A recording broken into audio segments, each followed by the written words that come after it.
Andea, we had to talk about the IP strategy for South African high-growth companies. Yes. And it's an exciting subject which we'll dive into in a moment.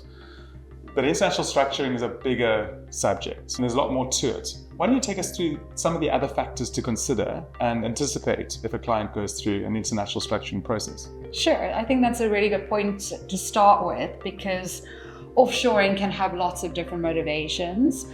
It could be to access investors, international investment offshore. It could be to expand your customer base in a different jurisdiction. And then a kind of core of what we're discussing in this process is the IP strategy and how to implement that in a new entity. IP strategy needs to fit into a structure. That's what your lawyers provide you. Maybe take us through some of the elements of that structure. What does it look like? The considerations, ownership? There's various ways that you could execute it. It very much depends on what you've developed in South Africa to date. That would determine how best to structure offshore internationally. How it starts generally is incorporating a company in a chosen jurisdiction, and lots of clients go, okay, well, where do we incorporate? And our response to that is generally, well, it's a personal question based on your commercial needs. Where are your investors located? Where is your target market? We really encourage clients not to veer towards the BVIs and Malta and Cyprus, unless of course there is something that you're looking to access there. But generally we're looking for an established jurisdiction to incorporate in. And what are some of the other important considerations in setting up an international structure? Obviously, the big theme that influences our clients is taxation. Yes. So tell us about some of those taxation headings they should be considering.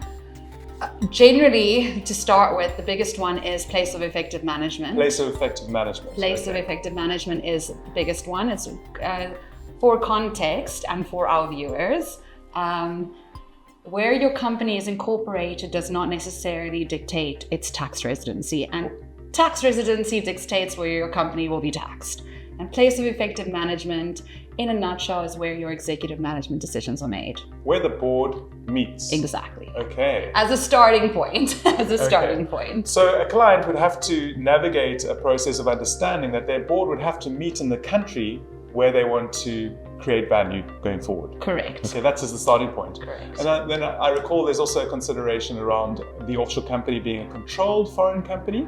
Yes. Where it is majority owned by South Africans. And what happens if it is a controlled foreign company? There are certain South African tax implications to being a controlled foreign company. The biggest one being that profits that hopefully one day you start accumulating in your offshore entity is attributable to you as a shareholder. And by attributable, I mean you will pay tax on those profits even if they haven't been distributed to you. Okay, so if your offshore company is a tax resident offshore, because your board meets there, but it makes lots of money, sometimes you can pay tax on that money kept offshore. Correct. How do you solve that problem? There are different exemptions in the South African Income Tax Act, but the way that we generally get around the imputation of profits is by establishing an authentic business establishment. An authentic business establishment. Yes. What does that mean? So for technical purposes, the exemption is actually listed as a foreign business establishment, but we prefer to make it a bit more approachable by saying you have an authentic business in that jurisdiction, which means you've got a person or people, depending on the size of your business, a place of work, and the necessary equipment. So again, depending on the type of business you're operating, that could be someone with a hot desk and a laptop. That sounds like an ordinary business. Yes, it is. Well, to begin with, yes, exactly. Okay, so SARS wants to see that you have an actual real business offshore. They want to see substance. They don't want to see you just funneling funds through an offshore vehicle. Okay, and you mentioned substance there, which is really important because that leads us to our third big picture topic, which we're discussing today around IP strategy. Correct. That's where it comes into play, and that's kind of the fundamental foundation of an IP strategy. What do you mean by the foundation? How does the substance fit in with an IP strategy? Big picture. Function speaks to substance, which is essentially human resources performing functions offshore. Real people. Real people. Okay. Doing what?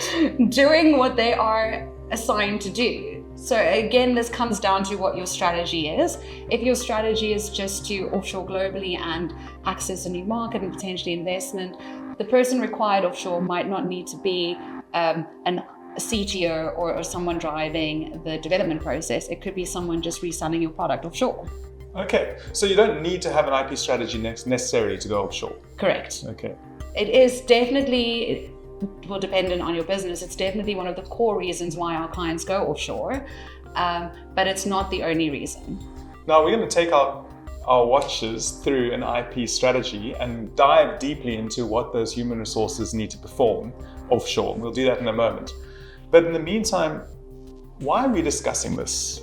Why is it important for there to be a standardized IP strategy for South African companies? I think at least from our experience, there doesn't seem to be a lot of consensus on how to execute this, and it creates uniformity and accessibility on how do we implement a strategy that's robust and compliant.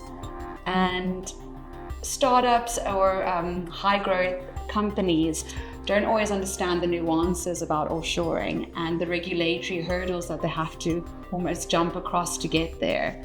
And this really ties it all neatly together so that our clients have, or potential clients, have a greater understanding of what this looks like and what it means for them.